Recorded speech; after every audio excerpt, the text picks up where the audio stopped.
सभी दोस्तों को नमस्कार। स्वागत करता हूं आपका अपने इस चैनल गॉड ऑनलाइन क्लासेस में। दोस्तों, जैसा कि हम लोग केंद्रीय शिक्षक पात्रता परीक्षा सीटेट की तैयारी कर रहे हैं और हम लोग जानते हैं कि इसके जो आगामी एग्जाम होने वाले दिसंबर जनवरी के महीने में ऑनलाइन मोड में होने वाले हैं। तो आशा करता हूं कि आप लोगों ने एग्ज़ाम का ऑनलाइन आवेदन पत्र भर लिया होगा, क्योंकि उसमें आप जितने जल्दी ऑनलाइन आवेदन करोगे उसी हिसाब से आपको अपनी इच्छा के अनुसार क्या मिलेगा, आपका अपना एग्जामिनेशन सेंटर मिलेगा। दोस्तों, ये चीज़ आप लोगों को प्रत्येक वीडियो में मैं बताते आ रहा हूँ। दोस्तों, तो लगातार आप लोगों के सामने वीडियो सेशन लाए जा रहे हैं, जिसके अंतर्गत कि सामाजिक अध्ययन का जो शिक्षण शास्त्र है, यहाँ से आप लोगों के पास 60 क्वेश्चन आते हैं दोस्तों, और ये स्कोरिंग करने के लिए बहुत ज़्यादा इंपॉर्टेंट सब्जेक्ट बन जाता है दोस्तों आप लोगों के लिए। तो इस पर लगातार मैं आज ये 12वीं वीडियो लेके आ रहा हूँ। 11 वीडियो इससे पहले बन चुकी हैं। आप चाहें तो इसको डिस्क्रिप्शन में भी देख सकते हैं इन वीडियोज़ को, या फिर आप मेरे चैनल पेज पर जा करके देख सकते हैं। तो आज की इस वीडियो में आगे बढ़ने से पहले दोस्तों, अगर आपने मेरे चैनल को सब्सक्राइब नहीं किया है तो चैनल को जरूर सब्सक्राइब कर लीजिएगा दोस्तों, और लाइक शेयर और कमेंट भी कीजिएगा दोस्तों जरूर, ताकि मुझे मनोबल मिलता रहे और मैं आप लोगों के लिए इसी प्रकार से इंपॉर्टेंट और अच्छे क्वेश्चन लेकर के आऊं और आप लोगों की अच्छी तैयारी करा सकूं दोस्तों। तो बढ़ते हैं आज के पहले क्वेश्चन की ओर। दोस्तों, पहला क्वेश्चन आ रहा है कि स्वराज पार्टी का गठन डैश की असफलता के बाद हुआ। आपको पता है दोस्तों, स्वराज पार्टी का जो गठन हुआ था 1923 ईस्वी में हुआ था दोस्तों, जनवरी 1923 ईस्वी में। और इसका जो स्वराज पार्टी का जो संस्थापक थे वो थे आपके मोतीलाल नेहरू और चित्तरंजन दास, ठीक है, सीआर दास, ठीक है। तो सीआर दास और मोतीलाल नेहरू ने आपका क्या किया था, स्वराज पार्टी का गठन किया था। तो ये किसकी असफलता के बाद हुआ था स्वराज पार्टी का गठन 1923 में? तो यहाँ पर ऑप्शन आ रहे हैं असहयोग आंदोलन, भारत छोड़ो आंदोलन, सिविल नाफरमानी आंदोलन या स्वदेशी आंदोलन। तो स्वराज पार्टी का जो गठन हुआ था दोस्तों असहयोग आंदोलन की असफलता के बाद हुआ था। याद रखेंगे कि आपको पता है 1922 में असहयोग आंदोलन खत्म कर दिया गया था चौरा चौरी की घटना के बाद दोस्तों, ठीक है। 1920 में शुरू हुआ था असहयोग आंदोलन, 1922 में खत्म कर दिया था। तो उसके बाद जनवरी 1923 में स्वराज पार्टी का गठन किया गया था कांग्रेस के अंदर ही बात उठाने के लिए। सीआर दास और ये कह सकते हैं कि मोतीलाल नेहरू के द्वारा इसका गठन किया गया था दोस्तों स्वराज पार्टी का। तो आई होप स्वराज पार्टी का गठन असहयोग आंदोलन की असफलता के बाद हुआ। आप ये चीज अपने माइंड में रखेंगे। बढ़ते हैं नेक्स्ट क्वेश्चन की ओर। खिलाफत के प्रश्न पर असहयोग आंदोलन कब शुरू हुआ? तो क्वेश्चन सीधा सी बात है, असहयोग आंदोलन कब शुरू हुआ यह चीज़ मैं अभी आपको बता चुका हूं। यहाँ पर ऑप्शन है 1918, 1920, 1922 या 1924। तो याद रखेंगे 1920 ईस्वी में असहयोग आंदोलन प्रारंभ हुआ था दोस्तों महात्मा गांधी के नेतृत्व में, ठीक है। महात्मा गांधी के नेतृत्व में असहयोग आंदोलन 1920 में प्रारंभ हुआ था दोस्तों। नेक्स्ट क्वेश्चन पे बढ़ेंगे दोस्तों। महात्मा गांधी द्वारा चलाया गया प्रथम जन आंदोलन था, यानी कि जो जन से संबंधित था, जन आंदोलन, प्रथम जन आंदोलन कौन सा था महात्मा गांधी द्वारा चलाया गया? तो यहाँ पर ऑप्शन है असहयोग आंदोलन, नमक आंदोलन, भारत छोड़ो आंदोलन या नील आंदोलन, ठीक है। तो आपको पता होना चाहिए भारत छोड़ो आंदोलन आपका 1942 का है, नमक आंदोलन आपका 1930 का है, ठीक है, और असहयोग आंदोलन आपका 1920 का है।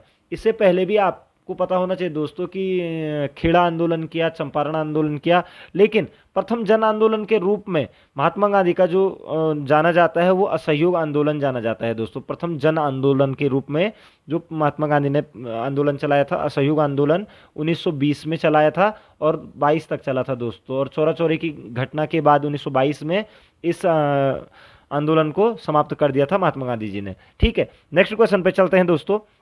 विधानसभा के सदस्य, अब यहाँ पर ऑप्शन है लोगों द्वारा चुने जाते हैं, राज्यपाल द्वारा नियुक्त किए जाते हैं, प्रधानमंत्री द्वारा नियुक्त किए जाते हैं, मुख्यमंत्री द्वारा नियुक्त किए जाते हैं। विधानसभा आपको पता है विधानसभा के जो सदस्य होते हैं वो मिलकर के मुख्यमंत्री बनाते हैं दोस्तों। तो विधानसभा के जो सदस्य होते हैं वो डायरेक्ट किससे चुन के आते हैं? लोगों द्वारा या जनता के द्वारा चुन करके आते हैं। ये बहुत ईजी क्वेश्चन हो गया। नेक्स्ट क्वेश्चन पे बढ़ेंगे दोस्तों। सामाजिक विज्ञान की पाठ्य पुस्तकों के प्रति क्या दृष्टिकोण होना चाहिए? तो दृष्टिकोण कैसा होना चाहिए सामाजिक विज्ञान की पाठ्य पुस्तकों के प्रति? याद करने योग्य एक अभिलेख के रूप में, आगामी पूछताछ के अवसर के रूप में, ज्ञान भंडार के रूप में या अंतिम वक्तव्य के रूप में। तो याद रखिएगा दोस्तों, जो पाठ्य पुस्तकों का जो दृष्टिकोण होना चाहिए वो होना चाहिए आपका आगामी पूछताछ के अवसर के रूप में, ठीक है। आगे भी हम कुछ पूछताछ कर पाए इस अवसर के रूप में सामाजिक विज्ञान का क्या होना चाहिए? दृष्टिकोण होना चाहिए दोस्तों। इसे ही माइंड कर लेंगे आप लोग, ठीक है। नेक्स्ट क्वेश्चन पे बढ़ेंगे। सामाजिक विज्ञान के शिक्षण में प्रयोग की जाने वाली भाषा कैसी होनी चाहिए। ठीक है, तो भाषा कैसी होनी चाहिए, तो भाषा हमेशा, कोई भी सब्जेक्ट है दोस्तों, तो भाषा प्रमुख समूहों का प्रतिनिधित्व करती हो, बिल्कुल नहीं, प्रमुख समूहों का ही प्रतिनिधित्व नहीं बल्कि सभी समूहों का प्रतिनिधित्व होना चाहिए दोस्तों। ठीक है, पक्षपातपूर्ण, पक्षपातपूर्ण नहीं, तटस्थ और संवेदनशील, बिल्कुल तटस्थ और संवेदनशील। तटस्थ का मतलब किसी से कोई मतलब ना हो, और किसी के साथ मतलब ये कह सकते हैं कि तटस्थ दूरी बना करके, अन्य भाषाओं से दूरी बना करके। ठीक है, और संवेदनशील का मतलब आप समझते हैं कि जिसमें भाव उत्पन्न हो सके और एक समग्र चिंतन वाला व्यक्ति बन सके। तो तटस्थ और संवेदनशील भाषा होनी चाहिए दोस्तों, किसकी, सामाजिक विज्ञान के शिक्षण की दोस्तों, याद रखेंगे। नेक्स्ट क्वेश्चन पे बढ़ेंगे। निम्नलिखित घास भूमियों में से कौन सी अमेरिकी मूल निवासियों का निवास स्थल है। ठीक है, तो अमेरिकी मूल निवासी आपको पता है रेड इंडियन होते हैं। ठीक है, तो रेड इंडियन की जो कौन सी घास भूमि में वो ज़्यादातर रहते हैं, तो यहाँ पर ऑप्शन है स्टेपी, पंपास, वेल्ड्स या प्रेरीज। तो आपको पता है जो उत्तरी अमेरिका है या फिर कनाडा वाला जो पोर्शन है, वहाँ पर जो शीतोष्ण घास के मैदान जो पाए जाते हैं उनको क्या कहा जाता है, प्रेयरीज कहा जाता है दोस्तों। ठीक है, और इसी प्रेयरीज में यहाँ की मूल निवासी रेड इंडियन भी निवास करते हैं कहीं ना कहीं। तो याद रखेंगे कि प्रेयरी घास के मैदानों में अमेरिका मूल निवासियों का निवास स्थान होता है दोस्तों। ठीक है, नेक्स्ट क्वेश्चन पे बढ़ेंगे दोस्तों। चाणक्य के अनेक विचार एक पुस्तक में लिखे गए जिसे जाना जाता है, तो चाणक्य कौटिल्य या विष्णुगुप्त के नाम से जाना जाता है।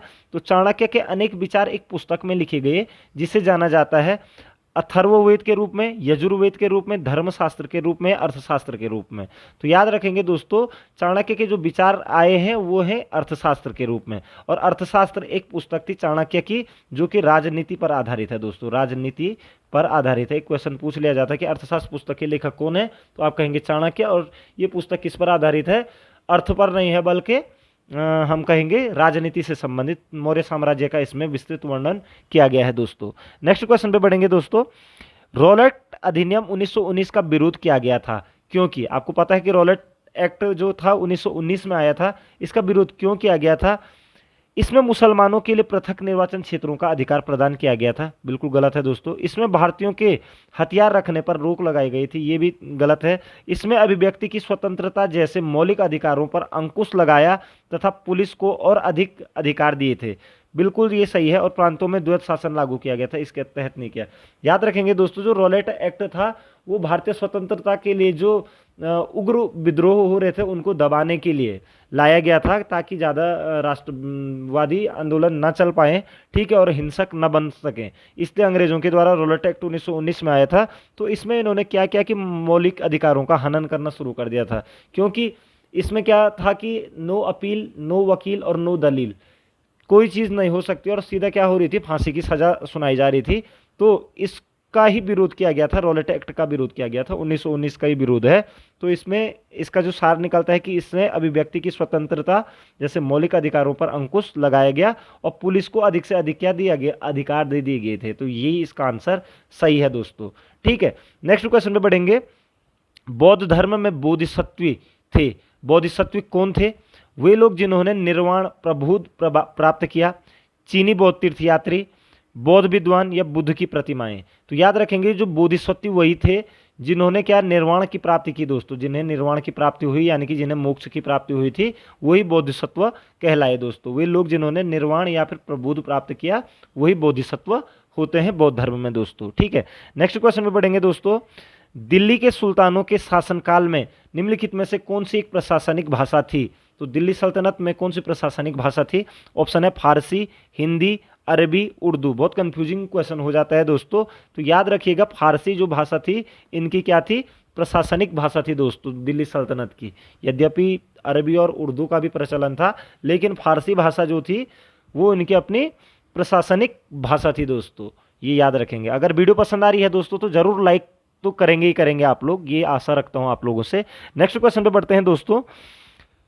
पूर्व यदु और भरत का वेदों में उल्लेख है, ठीक है, डैश की तरह। तो जन की तरह, राजन की तरह, राष्ट्र की तरह, दुष्य की तरह। तो आपको पता है जो छोटे छोटे कबीले होते थे या जो छोटे छोटे राष्ट्र होते थे, उनको क्या कहा जाता था? वैदिक काल में जन कहा जाता था दोस्तों। तो भरत भी एक जन था, ठीक है, और यदु भी क्या था? एक जन था दोस्तों। तो पूर्व यदु और भरत का वेदों में उल्लेख जन की तरह है दोस्तों, याद रखेंगे, जन कहा जाता था उस समय, ठीक है। नेक्स्ट क्वेश्चन पे बढ़ेंगे दोस्तों। ऋग्वेद काल में कौन से 3 देवता खासकर प्रमुख थे? ठीक है, तो कौन से यहाँ पर है? रुद्र, विष्णु और इंद्र, अग्नि, इंद्र और सोम, इंद्र, वरुण और रुद्र, अग्नि, इंद्र और विष्णु। ये क्वेश्चन कई बार पूछा गया है दोस्तों, ठीक है। तो याद रखेंगे अग्नि, इंद्र और सोम। अग्नि देवता, इंद्र देवता और सोम देवता, ठीक है, ये सबसे ज्यादा प्रमुख देवताओं के रूप में माने जाते थे ऋग्वैदिक काल में, अग्नि, इंद्र और सोम को, ठीक है दोस्तों। नेक्स्ट क्वेश्चन में बढ़ेंगे दोस्तों। रक्षक मेखला की एक विधि है, किसकी विधि है रक्षक मेखला? रक्षक मेखला क्या होती है दोस्तों? फसलों के बीच में क्या होती है?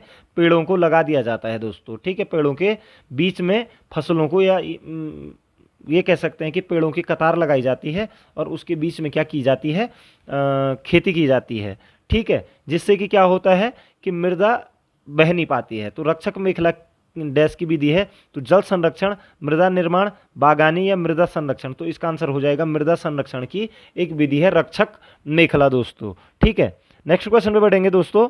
भारत के महान्यायवादी की नियुक्ति कौन करता है? आपको पता होना चाहिए दोस्तों कि भारत का पहला विधि अधिकारी, भारत का पहला विधि अधिकारी कौन होता है? भारत का न्यायवादी होता है। और भारत के अनुच्छेद 76 के तहत, ठीक है, भारतीय संविधान के अनुच्छेद 76 के तहत भारत के महान्यायवादी की जो नियुक्ति करेगा वो करता है दोस्तों राष्ट्रपति, याद रखेंगे। भारत के महान्यायवादी की नियुक्ति कौन करता है? राष्ट्रपति। और महान्यायवादी को आर्टिकल 76 के तहत भारत का प्रथम विधि अधिकारी बोला जाता है, ठीक है। और इसी प्रकार से राज्य का प्रथम विधि अधिकारी होता है महाधिवक्ता, अनुच्छेद 165 के तहत राज्यपाल उसकी नियुक्ति करता है दोस्तों। तो महान्यायवादी की नियुक्ति करता है राष्ट्रपति आर्टिकल 76 के तहत, और महाधिवक्ता जो कि राज्यों में होता है, राज्य का पहला विधि अधिकारी, उसको उसकी नियुक्ति की जाती है राज्यपाल के द्वारा, ठीक है, आर्टिकल 165 के तहत, याद रखेंगे। नेक्स्ट क्वेश्चन पे बढ़ेंगे दोस्तों। राज्य मंत्री परिषद किसके प्रति उत्तरदायी होती है? तो राज्य की जो मंत्री परिषद होती है वो किसके प्रति उत्तरदायी होती है? यहाँ पर ऑप्शन है राज्यपाल, राष्ट्रपति, विधानसभा या मुख्यमंत्री। तो याद रखेंगे जो मंत्री परिषद होगी वो विधानसभा के प्रति क्या होगी? उत्तरदायी होगी दोस्तों। राज्य मंत्री परिषद किसके प्रति उत्तरदायी होती है? विधानसभा के प्रति उत्तरदायी होती है दोस्तों, ठीक है। नेक्स्ट क्वेश्चन पे बढ़ेंगे। भारत के राष्ट्रपति को पद से कौन हटा सकता है? आपको पता है कि आर्टिकल 61 के तहत भारत के राष्ट्रपति पे क्या लगा दिया जा सकता है? भारत के राष्ट्रपति को महाभियोग की प्रक्रिया के द्वारा राष्ट्रपति को हटाया जा सकता है। और महाभियोग की प्रक्रिया संसद के किसी भी सदन में लाई जा सकती है। ये चीज़ मैं आपको प्रीवियस वीडियोज़ में बता चुका हूँ। तो यहाँ पर यही पूछ रहा है कि भारत के राष्ट्रपति के पद से कौन हटा सकता है? तो लोकसभा, संसद, प्रधानमंत्री या मुख्य न्यायाधीश। तो संसद के अंदर होते हैं दोस्तों, चाहे राज्यसभा है, चाहे लोकसभा है, चाहे राष्ट्रपति है, ठीक है। तो भारत के राष्ट्रपति को हटाने का जो को हटा सकती है वो हटा सकती है संसद दोस्तों, ठीक है। नेक्स्ट क्वेश्चन पे बढ़ेंगे। इंदिरा गांधी द्वारा राष्ट्रीय आपातकाल की घोषणा कब की गई थी? तो इंदिरा गांधी ने राष्ट्रीय आपातकाल की घोषणा की गई थी 1970 ईस्वी में, 1977 में, 1975 ईस्वी में, 1980 ईस्वी में। तो याद रखेंगे दोस्तों 1975 ईस्वी में राष्ट्रीय आपातकाल की घोषणा हुई थी इंदिरा गांधी के द्वारा 1975 ईस्वी में, ठीक है। नेक्स्ट क्वेश्चन पे बढ़ते हैं। भारतीय संविधान में स्वतंत्रता का अधिकार से संबंधित आर्टिकल की संख्या है, ठीक है, यानी कि स्वतंत्रता का अधिकार किस अनुच्छेद में मुख्य रूप से है? तो यहाँ पर ऑप्शन है 12, 15, 17 या 19, ठीक है। तो अब आपने देखा होगा दोस्तों स्वतंत्रता का अधिकार या बोलने का अधिकार या फिर प्रेस की स्वतंत्रता का अधिकार, ये सारा आपका अनुच्छेद 19 के तहत आते हैं, ठीक है। भाषण देने का अधिकार और पार्टी बनाने का अधिकार, ठीक है। तो ये सारी स्वतंत्रता के अधिकार आपके अनुच्छेद 19 के अंतर्गत हैं, तो ये याद रखेंगे दोस्तों, ठीक है। नेक्स्ट क्वेश्चन पे चलते हैं। भारतीय संसद में संयुक्त अधिवेशन की अध्यक्षता कौन करता है? आपको पता है कि जो संयुक्त अधिवेशन होता है दोस्तों भारतीय संसद का, उसे बुलाया जाता है राष्ट्रपति के द्वारा। राष्ट्रपति ही क्या करता है? संयुक्त अधिवेशन को बुलाता है, ठीक है। लेकिन यहाँ पर पूछा जा रहा है कि संयुक्त अधिवेशन की अध्यक्षता कौन करता है? तो राष्ट्रपति उसकी अध्यक्षता नहीं करता है दोस्तों, याद रखेंगे, ठीक है। संयुक्त अधिवेशन बुलाता है राष्ट्रपति, लेकिन अध्यक्षता नहीं करता है वो उसकी। ठीक है, तो अध्यक्षता कौन करेगा? ऑप्शन है यहाँ पर राष्ट्रपति, उपराष्ट्रपति, स्पीकर लोकसभा, लोकसभा में विपक्षी नेता। तो याद रखेंगे लोकसभा में का जो स्पीकर होता है यानी कि लोकसभा अध्यक्ष होता है वो संयुक्त अधिवेशन की क्या करता है? अध्यक्षता करता है दोस्तों। संसद के संयुक्त अधिवेशन की अध्यक्षता कौन करेगा? लोकसभा का स्पीकर, ठीक है, यानी कि लोकसभा अध्यक्ष करता है दोस्तों, याद रखेंगे। और संयुक्त अधिवेशन कौन बुलाएगा? वो बुलाएगा राष्ट्रपति बुलाता है दोस्तों, तो याद रखेंगे इतना अंतर, ठीक है। नेक्स्ट क्वेश्चन पे बढ़ते हैं। किस संशोधन द्वारा ग्राम पंचायतों को संवैधानिक दर्जा दिया गया? तो ग्राम पंचायतों को किस संवैधानिक संशोधन के द्वारा संवैधानिक दर्जा दिया गया? तो यहाँ पर ऑप्शन है 70वां, 60वां, 73वां या 57वां। तो आपको पता है 73वां जो संविधान संशोधन था 1993 का, उसमें ग्राम पंचायतों को संवैधानिक दर्जा देते हुए 29 विषय उसके अंतर्गत रखे हैं दोस्तों, ठीक है। तो 73वां संविधान संशोधन 1993 के द्वारा पंचायतों को किसका दर्जा दिया गया है? संवैधानिक दर्जा दिया गया है दोस्तों, ठीक है। नेक्स्ट क्वेश्चन पे बढ़ते हैं। निम्नलिखित में से कौन सा एक आदेश किसी व्यक्ति को गैर कानूनी ढंग से बंदी बनाए जाने पर उसकी स्वतंत्रता सुनिश्चित करने के लिए उच्चतम न्यायालय द्वारा जारी किया जाता है? ठीक है, यानी कि किसी व्यक्ति को गैर कानूनी ढंग से अगर बंदी बना दिया जाए और कोर्ट को न बताया जाए तो उच्चतम न्यायालय कौन सा आदेश जारी करता है? तो यहाँ पर ऑप्शन है बंदी प्रत्यक्षीकरण, परमादेश, उत्प्रेषण या अधिकार परीक्षा। तो याद रखेंगे दोस्तों बंदी प्रत्यक्षीकरण यही है कि यदि किसी भी अपराधी को क्या किया जाता है?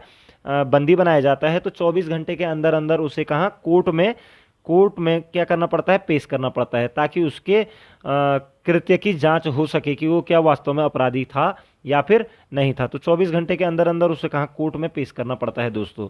और अगर नहीं किया जाता है तो इसे ही उच्चतम न्यायालय क्या करेगी?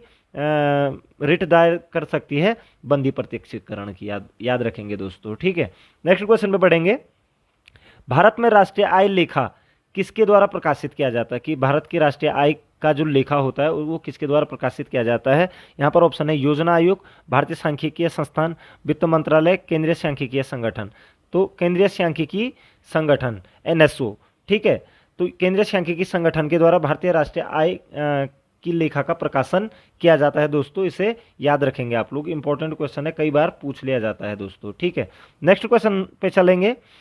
पंचायती राज लागू किया गया। तो पंचायती राज आपको पता है दोस्तों सर्वप्रथम राजस्थान में लागू किया गया था पंचायती राज। यहाँ पर ऑप्शन है 1950 में, 1952 में, 1957 में, 1959 में।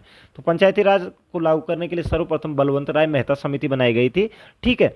और 1959 ईस्वी में, ठीक है, 1959 राजस्थान के नागौर जिले में, ठीक है, नागौर जिले में पंचायती राज को लागू किया गया था। सर्वप्रथम जवाहरलाल नेहरू उस समय प्रधानमंत्री थे, तो 1959 में नागौर में। तो पहला राज्य पंचायती राज को लागू करने वाला पहला राज्य था राजस्थान दोस्तों, याद रखेंगे। और आप आजकल पूछ रहा हो कि दूसरा राज्य कौन सा था, तो याद रखेंगे आंध्र प्रदेश दोस्तों, आंध्र प्रदेश। पहला राज्य राजस्थान था, ठीक है, और दूसरा राज्य था आंध्र प्रदेश, ठीक है, राजस्थान। तो पंचायती राज सर्वप्रथम किस राज्य में लागू हुआ? तो राजस्थान में। दूसरा कौन सा राज्य था? आंध्र प्रदेश में, ठीक है, ये याद रख लेंगे। और 1959 को याद रख लेंगे, बलवंत राय मेहता समिति, ठीक है। नेक्स्ट क्वेश्चन पे चलेंगे दोस्तों। संयुक्त राष्ट्र संघ दिवस कब मनाया जाता है? तो संयुक्त राष्ट्र संघ, ठीक है, संयुक्त राष्ट्र संघ दिवस कब मनाया जाता है? यहाँ पर ऑप्शन है 24 अक्टूबर, 22 अक्टूबर, 21 दिसंबर या 22 नवंबर। तो 24 अक्टूबर को संयुक्त राष्ट्र दिवस मनाया जाता है, क्योंकि 24 अक्टूबर 1945 को क्या किया गया था? यूएनओ की स्थापना की गई थी। 24 अक्टूबर 1945 को यूएनओ यानी कि संयुक्त राष्ट्र संघ की स्थापना की गई थी, अथवा 24 अक्टूबर को क्या मनाया जाता है? संयुक्त राष्ट्र संघ दिवस मनाया जाता है दोस्तों। नेक्स्ट क्वेश्चन पे बढ़ेंगे दोस्तों। निम्नलिखित में से कौन सा संविधान संशोधन राष्ट्रपति को किसी भी मसले को पुनः विचार के लिए मंत्रिमंडल को भेजने की शक्ति प्रदान करता है? ठीक है, तो कौन सा ऐसा अधिकार या कौन सा संविधान संशोधन के द्वारा राष्ट्रपति को पुनर्विचार करने के लिए बिल को वापस भेजने की अनुमति मिल जाती है? तो यहाँ पर ऑप्शन है 39वां, 40वां, 42वां या 44वां। तो याद रखेंगे दोस्तों 44वें संविधान संशोधन के द्वारा जो 1978 ईस्वी में हुआ था, ठीक है, इसके द्वारा राष्ट्रपति को ये अधिकार प्राप्त हुए कि वो किसी भी मतलब बिल को पुनर्विचार के लिए मंत्रिमंडल को भेज सकता है। खारिज तो नहीं कर सकता है राष्ट्रपति, लेकिन मंत्रिमंडल को पुनः विचार करने के लिए भेज सकता है, ठीक है। नेक्स्ट क्वेश्चन पे चलेंगे। भारतीय संविधान में प्रारंभ में मौलिक कर्तव्यों का प्रावधान नहीं था। संविधान संशोधन द्वारा संविधान के किस भाग में इसका समावेश किया गया? आपको पता है दोस्तों कि संविधान में मौलिक कर्तव्य नहीं थे दोस्तों। ठीक है, 42वें संविधान संशोधन 1976 ईस्वी के द्वारा मौलिक कर्तव्यों को 51A में जोड़ा गया, 51A में जोड़ा गया दोस्तों। और ये भाग हो जाएगा आपका भाग 4A दोस्तों। ठीक है, भाग 4A।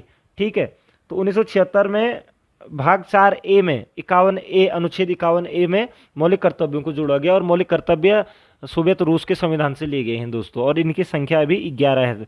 ठीक है, तो ये चीज़ आपको क्लियर हो चुकी है। नेक्स्ट क्वेश्चन पे बढ़ेंगे दोस्तों। सत्य कथन चुनिए। तो राज्यसभा में 11 सदस्यों को राष्ट्रपति मनोनीत करते हैं। राज्यसभा में 11 नहीं बल्कि दोस्तों 12 सदस्यों को किया जाता है, इसलिए गलत है। प्रत्याशी को उसी राज्य का होना चाहिए जहां से वह राज्यसभा का चुनाव लड़ रहा है, ऐसा बिल्कुल नहीं है दोस्तों। ठीक है, गलत है। राज्यसभा को भंग किया जा सकता है, ये भी गलत है। लोकसभा में राष्ट्रपति 2 सदस्य मनोनीत करते हैं, तो ये बिल्कुल ये चीज़ सही है दोस्तों। तो सत्य कथन, लोकसभा में राष्ट्रपति 2 एंग्लो इंडियन समुदाय के सदस्यों को मनोनीत कर सकता है। बाकी ये 3 ऑप्शन आपके क्या हैं, गलत हैं। तो सत्य कथन चुनना था, तो ये सत्य हो गया। लोकसभा में राष्ट्रपति 2 सदस्यों को मनोनीत कर सकता है। नेक्स्ट क्वेश्चन पे बढ़ेंगे। राज्यसभा में गणपूर्ति हेतु कितने सदस्यों की आवश्यकता होती है, यानी कि कोरम पूरा करने के लिए कितने सदस्यों की आवश्यकता होती है? तो प्रीवियस वीडियो में मैंने संसद की गणपूर्ति की बात की थी कि 1/10 सदस्यों का होना जरूरी है संसद की कोरम के लिए। तो राज्यसभा भी आपको पता होना चाहिए कि राज्यसभा संसद का एक सदन है। ठीक है, इसमें भी 1/10 भाग अगर सदस्यों का होता है तो गणपूर्ति हो जाती है, यानी कि कोई किसी विधेयक पर बात की जा सकती है या फिर कार्रवाई को बढ़ाया जा सकता है आगे। ठीक है, तो 1/10 यानी कि, और आपको पता है कि 250 की जो संख्या होती है, 250 का अगर 1/10 निकालोगे आप तो 25 आपको मिल जाएगा, यानी कि 25 सदस्यों का होना आवश्यक है। तो ऑप्शन नंबर ए ही इसका क्या हो जाएगा, आंसर हो जाएगा कि राज्यसभा में गणपूर्ति हेतु कितने सदस्यों की आवश्यकता होती है, तो आप कहेंगे 25 सदस्यों की। ठीक है, नेक्स्ट क्वेश्चन पे चलते हैं दोस्तों। भारतीय संविधान के 44वें अनुच्छेद के अनुसार समान संहिता की परिकल्पना निम्नलिखित में से किसके लिए है? ठीक है, तो यहाँ पर ऑप्शन है कि जो 44वां जो अनुच्छेद है, समान संहिता, यानी कि समान जो दंड संहिता, ये कह सकते हैं कि सभी के लिए समान न्याय। ठीक है ना, कि जो समान संहिता की परिकल्पना निम्नलिखित में से किसके लिए यहाँ पे है? धार्मिक निकाय के लिए, सजातीय समूह के लिए, स्त्रियों के लिए या नागरिकों के लिए? तो ये सभी नागरिकों के लिए है दोस्तों। ठीक है, जो 44वां अनुच्छेद है ये सभी के लिए है, यद्यपि इस पर अभी काम किया जा रहा है, कई राज्यों के द्वारा इस पर बात चल रही है आगे। ठीक है, तो समान नागरिक संहिता, ठीक है, तो नागरिकों के लिए है ये चीज़ आप लोगों को क्लियर हो चुकी है। तो आशा करता हूं दोस्तों कि आपको वीडियो ज़रूर पसंद आया होगा। इसी प्रकार से आपके सामने नई नई वीडियो लेकर के आगे भी आता रहूँगा। आप चैनल को सब्सक्राइब कर दीजिएगा अगर नहीं किया है दोस्तों आपने। मिलते हैं अगली वीडियो में, तब तक जय हिंद, जय भारत।